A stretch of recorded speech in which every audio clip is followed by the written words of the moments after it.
O tema deste programa é sexualidade. Ele contém imagens explícitas e conteúdo direcionados ao público adulto. Recomenda-se cautela ao telespectador. –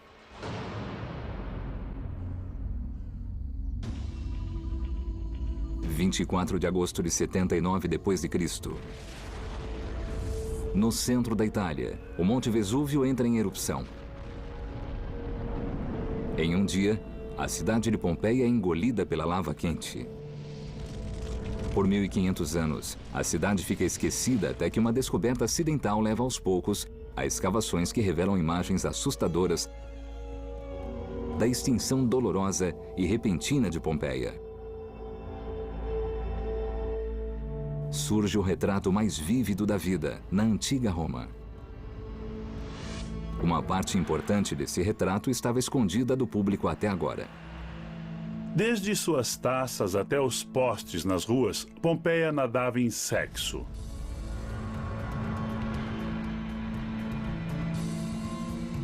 Ao invés de serem cidadãos romanos decentes, essas pessoas queriam um mundo fervilhante de sexo, sujeira e depravação. Há novas evidências de prostituição difundida, orgias e clubes de sexo, mulheres se vendendo para homens, homens para outros homens e homens para mulheres. Haveria um comércio de sexo escondido em Pompeia? E se havia, quem o controlava? Essa cidade era um ninho de pecado? Ou ela nos mostra um retrato mais verdadeiro do sexo na Roma Antiga? Um retrato escondido e agora pela primeira vez revelado.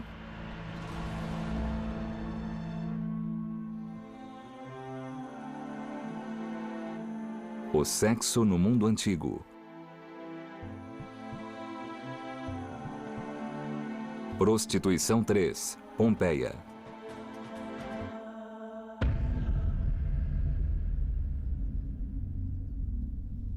A vida sexual de Pompeia é um mistério. E como muitos mistérios, ela começa com um segredo. Aqui no Museu Arqueológico de Nápoles, há uma sala chamada de Gabinete Secreto. Durante centenas de anos, essa sala foi trancada. Ela contém relíquias e obras de arte de Pompeia consideradas profanas demais para a exposição pública. O que poderia ser tão chocante? Talvez sejam as dezenas de afrescos eróticos, os postes de rua fálicos, as taças sexualmente explícitas ou as muitas representações de Príapo, o deus da fertilidade, cuja figura aparece em obras de arte por toda a cidade. Era muito difícil as pessoas virem e se depararem com o que ia contra a moral cristã daquela época. E os elementos sexuais apareceram desde os primeiros estágios.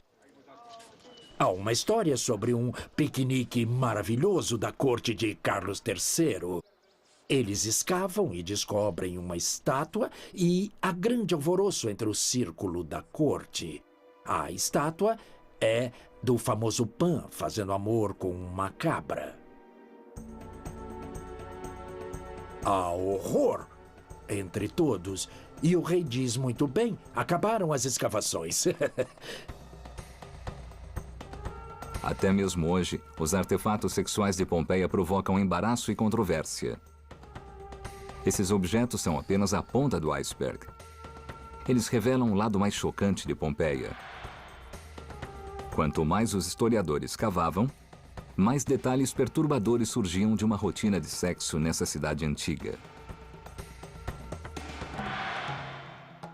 As pistas estão por todo lado, desde esculturas de pedra em vias públicas, até riscos rudes nas paredes de granito.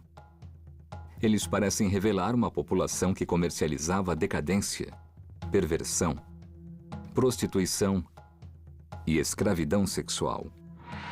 A pesquisa inovadora do professor Andrew Wallace Hedrill nos forçou a repensar a maneira como vemos o Império Romano. Wallace Hedrill desvendou segredos que a própria cidade não queria revelar. Não era assim que uma cidade romana queria se apresentar para a posteridade. Não são grandes escritos públicos em mármore e em bronze, grandes declarações retóricas que uma cidade quis fazer sobre si. Eles são rabiscos triviais que não deveriam ser vistos. E, de repente, podemos entrar numa conversa que não devíamos ouvir. Uma mensagem é bem clara. Pompeia tinha um comércio de sexo em larga escala. A ação ia de sexo barato e rápido próximo da rua até festas sexuais particulares, com o equivalente romano às garotas de programa. Mas, já que 80% da população era pobre, pode-se dizer que boa parte do sexo era rápida e suja. O professor Thomas McGinn é uma autoridade na economia da prostituição na Roma Antiga. Estamos diante de um quarto, um pequeno cômodo na beira de uma rua ou de um beco, onde a prostituta conduzia seu negócio.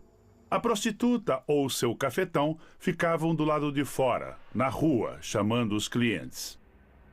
Talvez até em frente ou dentro de um bar ou outro lugar próximo, levando-os por uma cortina de retalho ou por uma pequena porta de madeira para este quarto, onde você vê uma cama de pedra com um travesseiro de pedra. Na antiguidade, deveria haver um colchão, algumas almofadas, talvez jogadas pela pedra para que ficasse mais confortável.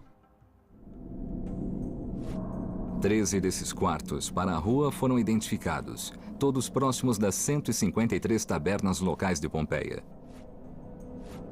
Mas a grande central do sexo pago era aqui, numa rua principal no centro da cidade, perto do fórum e do mercado.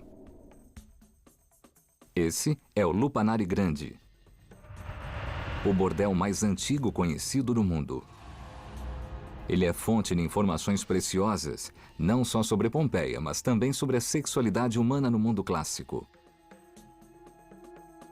Lupanare significa toca de lobas, uma expressão romana para a casa de prostituição.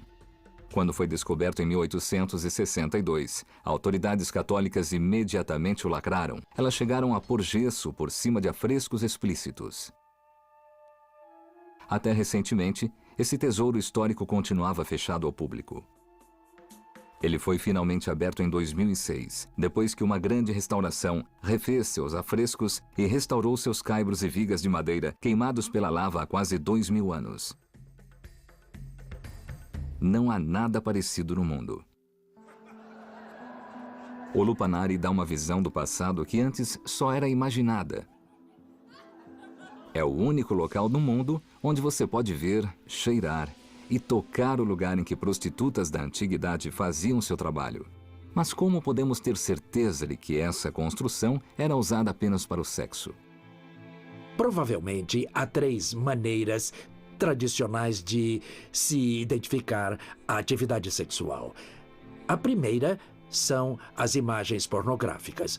Onde há uma concentração de imagens pornográficas, talvez tenha havido prostituição. Segundo, rabiscos de natureza erótica. Você vê muito a palavra futua, fazer sexo, em latim. Nessa parte toda, ela surge nas paredes umas centenas de vezes. E em terceiro, as estruturas. Se você tem um cômodo dessa forma, onde só tem uma cama, e mesmo assim não é um quarto em uma unidade residencial, isso é uma indicação de um espaço feito para a venda de sexo. O que há no Lupanare Grande, o grande bordel de Pompeia, é que todos esses 3 critérios se concentram maravilhosamente. Cada detalhe do projeto do prédio revela o que acontecia aqui. No térreo, encontramos 5 pequenos quartos com camas de pedra. Esse andar provavelmente recebia quem vinha da rua. Os clientes do bordel chegavam primeiro a este corredor central, que dá para os quartos onde as prostitutas trabalhavam. O corredor é decorado com uma série de painéis eróticos. Pinturas que mostram de maneira explícita cenas da relação sexual. Antes, achava-se que elas funcionavam como cardápio para que os clientes escolhessem. Vários atos sexuais são representados em diferentes pinturas e achava-se que você entrava em um quarto ou outro dependendo do que preferia. Mas uma outra ideia melhor e mais convincente é a de que eles eram parte do que o bordel vendia. Eles representavam uma fantasia do sexo. Camas ricamente decoradas, travesseiros e lençóis de uma qualidade que supera de longe tudo o que você encontraria nesses quartos com suas camas de pedra e colchões de palha. Então, o que você vê aqui é a fantasia do sexo. O que você tem aqui é a realidade. O bordel pretendia vender os dois aos seus clientes. O segundo andar do Lupanare Grande, maior e diferente, é outro mistério. Lá em cima, não encontramos nenhuma arte erótica, nenhum rabisco e nenhuma cama de pedra. Ele devia ter muitas camas de madeira caras, tecidos e cortinas. Aqui, os clientes deviam viver a fantasia. Neste quarto, que é grande demais para ser o quarto de uma prostituta simples, devia ser um espaço para festas, um lugar para convidar amigos, um lugar onde as pessoas que o alugassem pudessem simular, até certo ponto, a atmosfera de uma casa de alta classe, uma sala de jantar de alta classe, mas por um preço. O Lupanare Grande era o maior bordel da cidade, mas não era o único. Arqueólogos encontraram ao menos 41 bordéis. E o número aumenta bastante se você incluir tabernas e hotéis, que eram locais comuns de prostituição.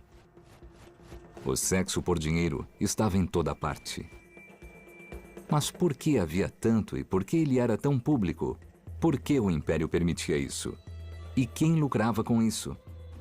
Para ter as respostas, primeiro precisamos observar as vidas obscuras das próprias prostitutas.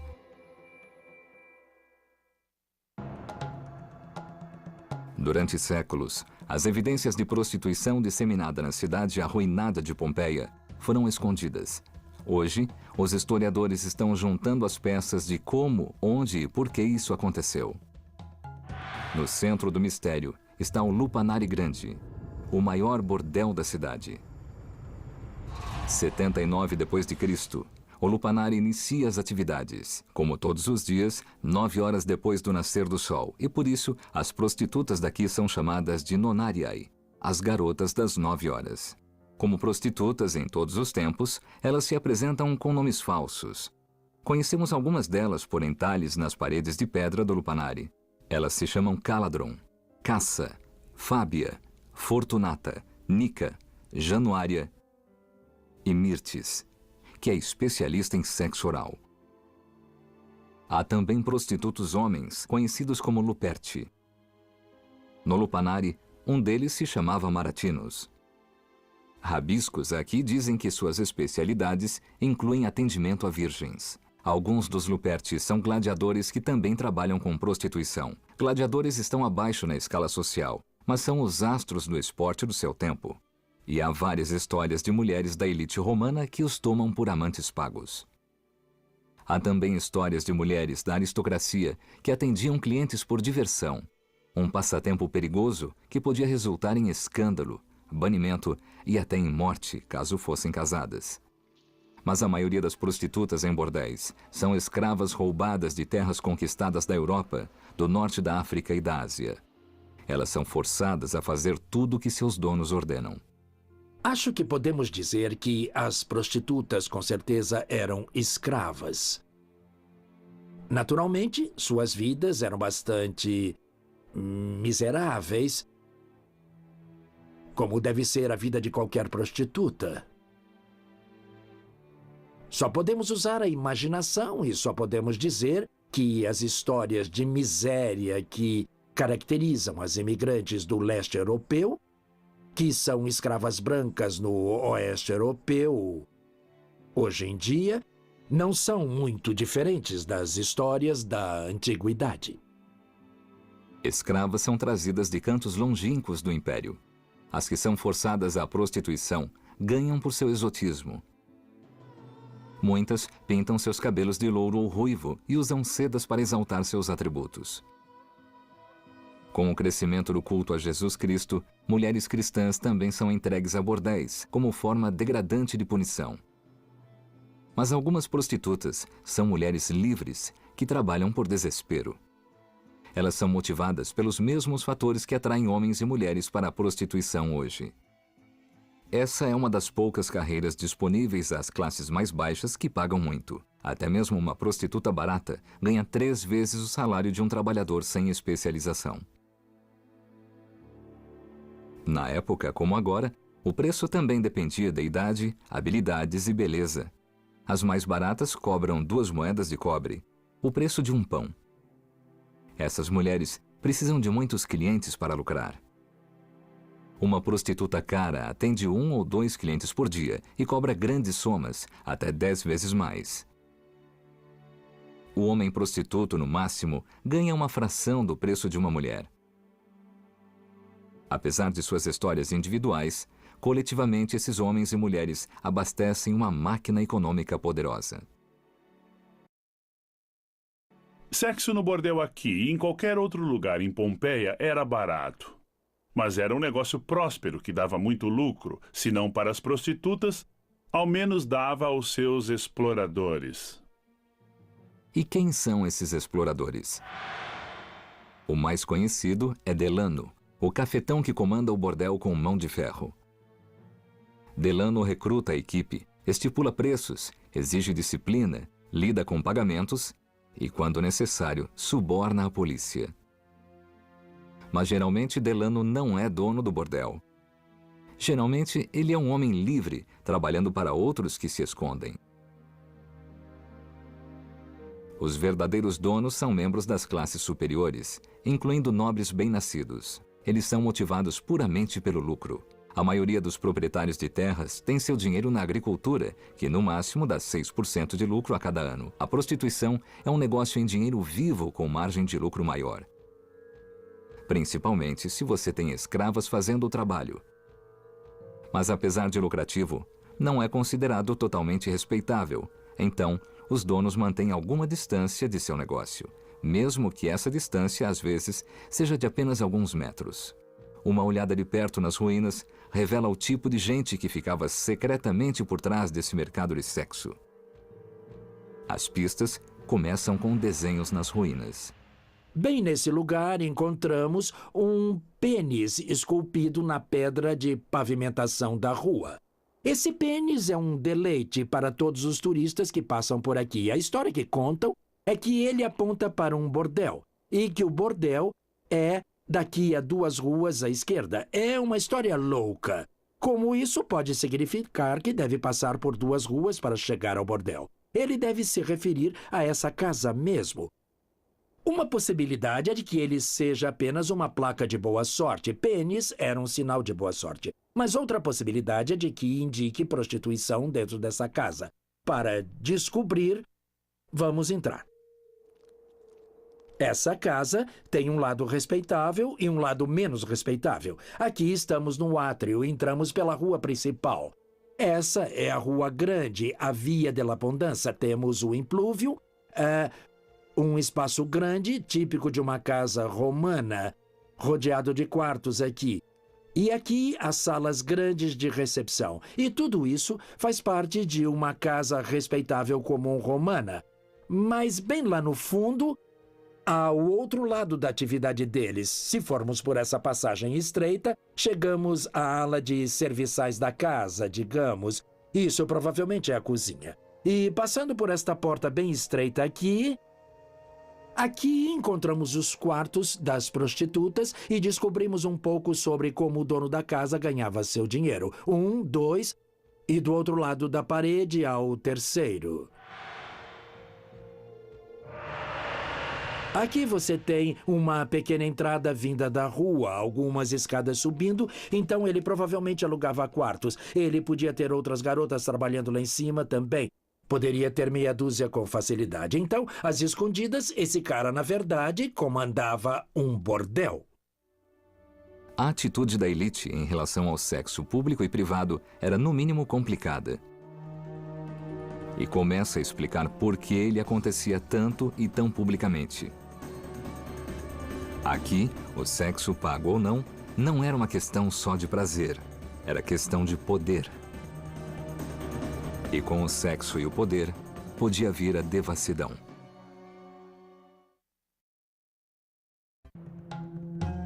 Novas evidências revelam que a cidade romana perdida de Pompeia tinha um próspero mercado de sexo. Um mercado que envolvia todas as camadas da sociedade. Vimos como eram os bordéis e os becos que atendiam trabalhadores comuns. Mas como era no topo? No mundo refinado da elite.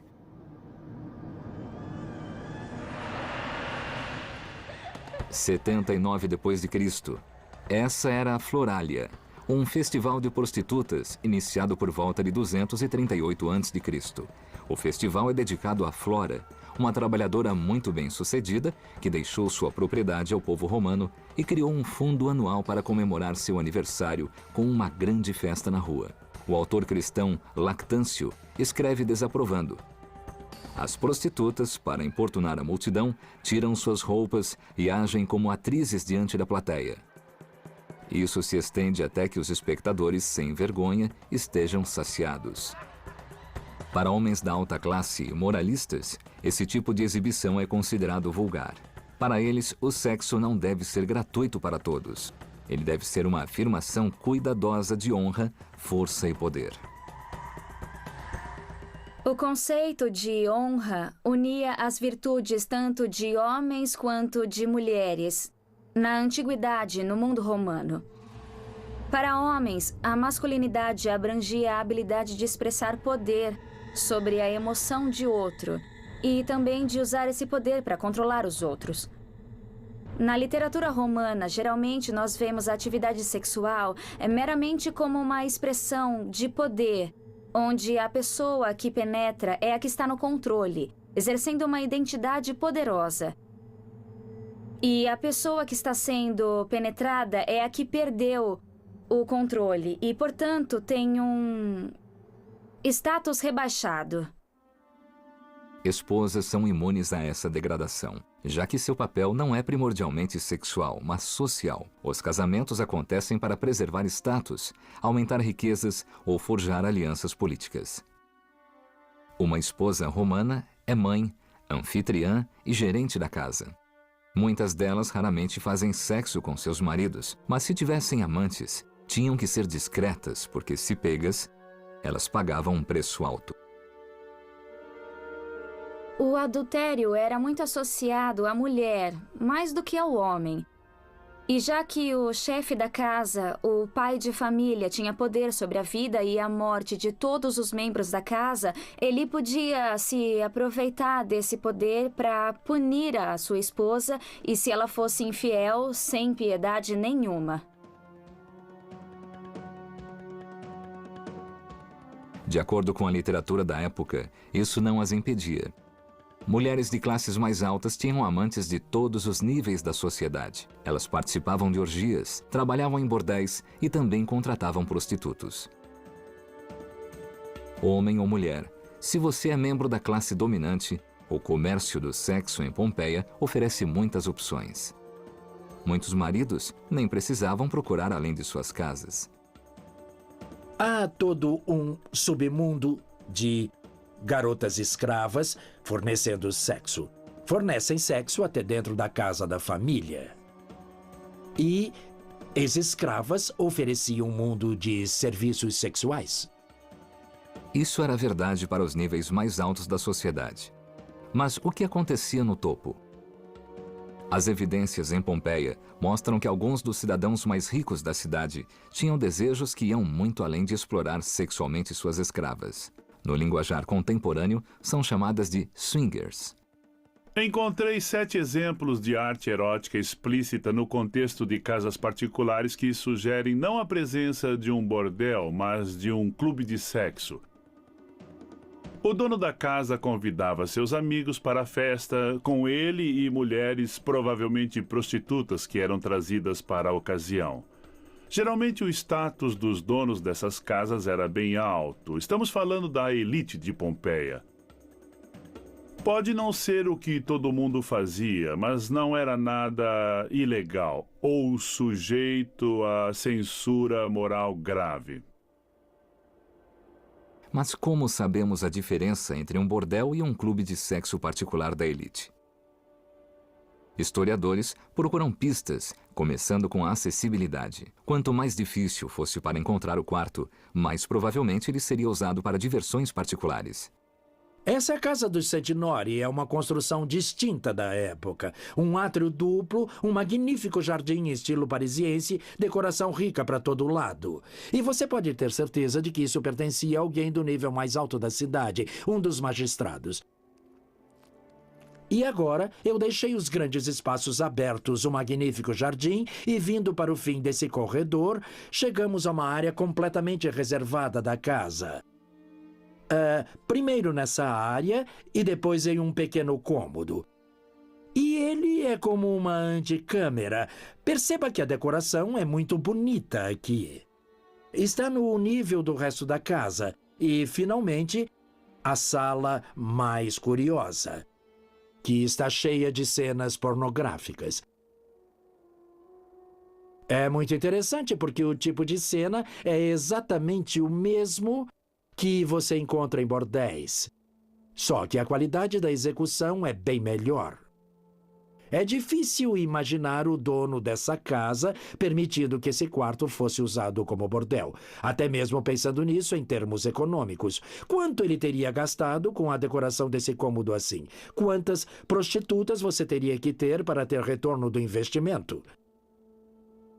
E olhem essa imagem. Você tem Hércules aqui com seu cajado. Esse é o cajado de Hércules. E há dois pequenos Amorini, dois pequenos Cupidos. E eles dizem, vamos, Hércules, você consegue.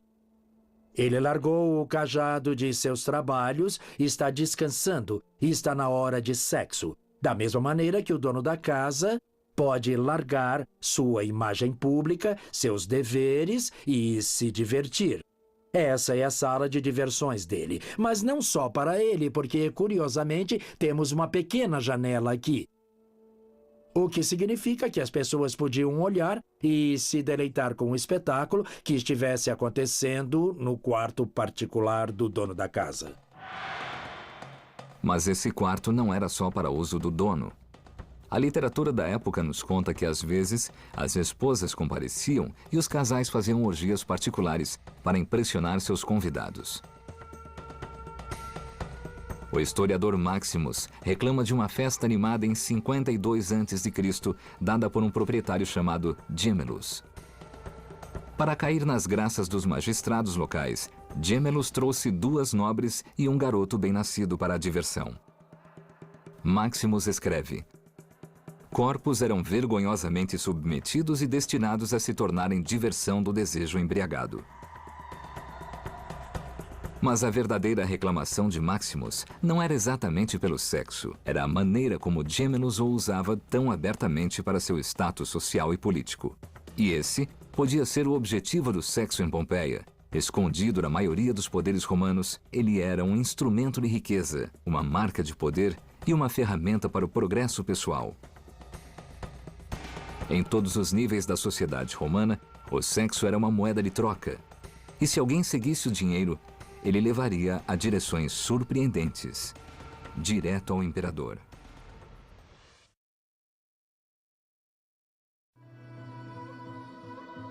Sexo pago estava disponível em todo lugar em Pompeia. Não havia zonas de prostituição, nem um distrito da luz vermelha. Havia prostitutas disponíveis na maioria dos espaços públicos da cidade, incluindo o fórum, a sede do governo local. Os arcos que levavam a anfiteatros eram os locais preferidos. Esses cantos entre as arcadas eram chamados de fornicáveis, usando a raiz da palavra fornicar moderna. Prostitutas também exerciam seu comércio nos lugares mais públicos da antiga Roma, as termas. Termas romanas eram palácios de prazer enormes, dedicados ao princípio da diversão. Aqui, ricos se misturavam a pobres, unidos pelo grande nivelador da nudez universal. Era uma atmosfera cheia de carga sexual. Comida, bebida e sexo estavam à venda. Pompeia tinha 6 termas, até onde se sabe. E como nos bordéis, os afrescos explícitos eram parte da decoração. Na verdade, o vestiário masculino contém as pinturas de maior carga sexual de toda a Pompeia. Estamos aqui nas termas do interior de Pompeia, e essa sala só foi descoberta nos anos 80, causando enorme controvérsia desde sua escavação. A posição da sala nas termas nos diz que ela deveria ser um vestiário, o apoditério. Mas ela tem esses desenhos decorativos extraordinários. Você vê vários números ao redor. Esses números estão em caixas bem compridas. E depois, em cima de cada caixa, há uma cena de sexo. Então, o que acontece aqui? Há várias linhas de interpretação, e uma delas é de que isso é uma gracinha. Uma piada para que quando as pessoas deixassem suas roupas nas caixas, não tivessem que lembrar se sua caixa era 4 ou 5, mas que lembrassem da posição. Piada. E essa interpretação é muito contestada por outros que dizem: não, acontecia prostituição aqui. Você precisa olhar depois dessa parede aqui, onde tem uma porta para alguns degraus. E lá havia uma série de quartos acima de nós que poderiam sim ser usados para prostituição. Tudo isso confunde os observadores modernos. 2 imagens surgem das antigas ruínas de Roma. A que geralmente vemos mostra uma civilização que vivia sob códigos estritos de honra e pudor. Mas as ruínas de Pompeia revelam uma cidade mergulhada no sexo. Como a prostituição em Pompeia pode ter sido tão aberta e difundida? A resposta pode estar nos vários chefes de Estado de Roma. 44 a.C., Augustus substitui Júlio César como líder do mundo romano. Diferente de César, um playboy pansexual, Augustus tem caráter mais conservador. Por volta de 10 a.C., ele aprova uma série de leis que promovem os valores familiares. A elite só pode se casar entre si e deve ter filhos nobres. Casais sem filhos são penalizados e solteiros são taxados. E mais importante, o adultério se torna um delito. Mas e a prostituição? Como a maioria dos nobres romanos, Augustus não aprova o comércio de sexo. Mas ele o aceita como parte da vida. Ele deve ter concordado com Catão, velho, que disse que é melhor um homem fazer sexo com sua escrava, com uma prostituta ou até mesmo com sua mulher, do que ter um caso com outra nobre casada. Ironicamente, as leis morais de Augustus fizeram o mercado da prostituição crescer. O sexo pago e o sexo com escravas domésticas se tornaram alternativas simples e legais ao adultério. Há prostitutas, há garotas escravas, há ex-escravas. Você pode ir atrás delas o quanto quiser. Mas, pelo amor de Deus, não arrisque tudo perseguindo mulheres casadas. Então, o banimento do adultério cria uma necessidade da prostituição. O que a lei do adultério fez foi tentar usar prostitutas para o bem público, essencialmente utilizando-as como uma distração para os homens longe das mulheres respeitáveis.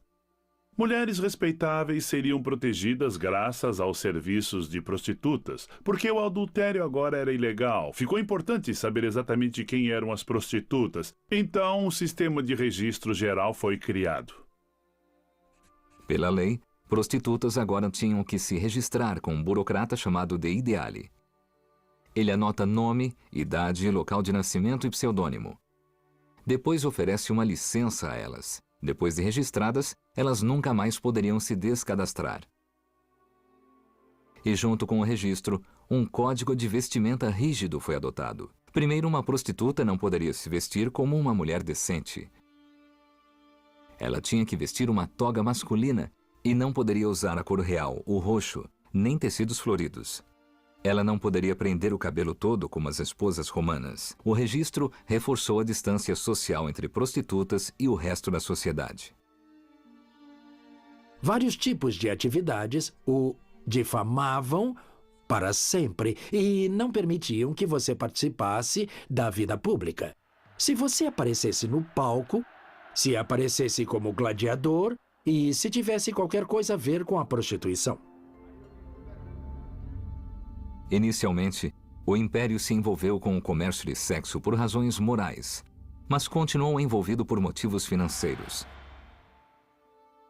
Em 40 d.C., o imperador Calígula criou um imposto federal sobre a prostituição, um imposto que encheu os cofres do imperador e do império.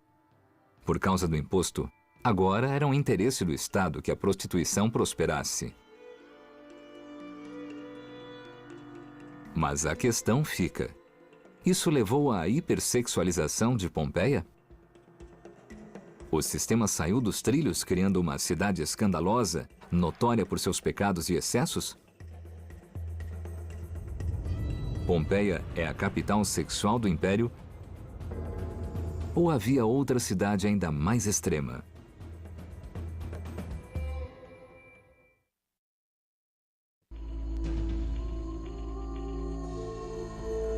Quando Pompeia foi descoberta, arqueólogos ficaram chocados e surpresos com o que encontraram. A presença de bordéis e da pornografia levou muitos a acreditar que a cidade era desviada e foi destruída pela ira divina como Sodoma e Gomorra. Certamente, em Pompeia o sexo por dinheiro era fácil de ser encontrado. Novas evidências revelam um mapa sexual completo de Pompeia. 13 quartos ou cômodos com porta para a rua destinados à prostituição. 9 termas, teatros e anfiteatros, onde o sexo estava disponível por um preço. Pelo menos 7 clubes de sexo privados para ricos e 41 bordéis confirmados, incluindo o mais antigo bordel conhecido construído para isso, o Lupanare Grande. São muitos bordéis para uma cidade de 6.000 pessoas. A evidência parece apontar para Pompeia como indiscutível capital sexual. Mas investigações modernas revelam que Pompeia não era a Las Vegas, nem a Sodoma e Gomorra de sua época. Na verdade, era um lugar bem pequeno e comum. Quando as pessoas souberam das representações de sexualidade aqui, elas acharam que Pompeia pudesse ter sido a origem da Dolce Vita. Mas Pompeia era provavelmente vista pelos romanos como um bom lugar para fazer compras. Pompeia é um lugar perfeitamente normal. O que há de extraordinário em Pompeia é a maneira como ela foi preservada. Temos que lembrar sempre disso. Outros lugares não tinham um vulcão por cima.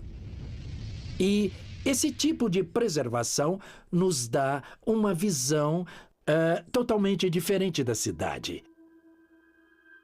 Então, se Pompeia não era o centro da prostituição antiga, onde ficava a verdadeira capital do sexo?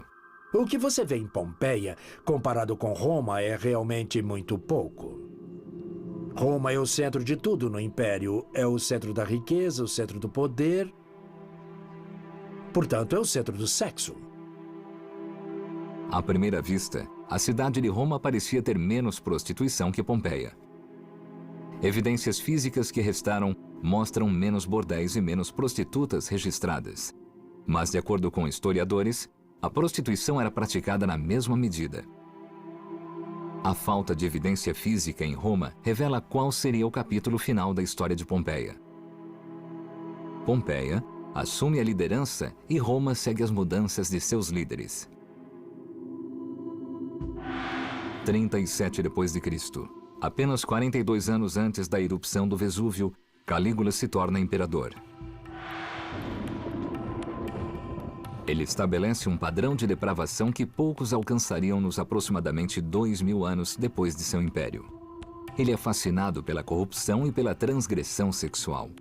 Estabelecendo um imposto sobre a prostituição e uma equipe de burocratas para fazê-la cumprir, Calígula transforma o sexo pago em um negócio sancionado pelo Estado. Para mostrar como se faz, ele abre um bordel dentro do Palácio Imperial. O bordel é formado pelas esposas, filhas e filhos de cidadãos proeminentes e homens de alta classe. Alguns por vontade própria e outros não. Calígula é sucedido por Nero. Apesar de não ser páreo para seu predecessor na depravação, Nero não é um santo. Ele espanca cidadãos por diversão, manda executar a mãe e chuta uma de suas esposas até a morte. E quando não está em bordéis, ele organiza orgias elaboradas para aristocratas. O mau comportamento de Calígula e Nero influencia a sociedade em todo o Império Romano. De Roma até as cidades menores como Pompeia, vício e corrupção são a ordem do dia. Mas em 69 d.C., apenas 10 anos antes do Vesúvio engolir Pompeia, um novo imperador sucede Nero e as coisas começam a mudar. As termas no interior de Pompeia dão uma importante pista dessa mudança cultural. A datação por carbono revela que as ilustrações incrivelmente explícitas no vestiário masculino foram cobertas 3 anos antes de Pompeia ser destruída. O detalhe que para mim é mais importante é que essas coisas receberam tinta por cima. Isso significa que em algum estágio eles acharam que não era aceitável ter essas imagens à mostra. E faz sentido que depois da queda de Nero, quando o novo imperador Vespasiano traz uma moralidade nova, eles cubram as coisas.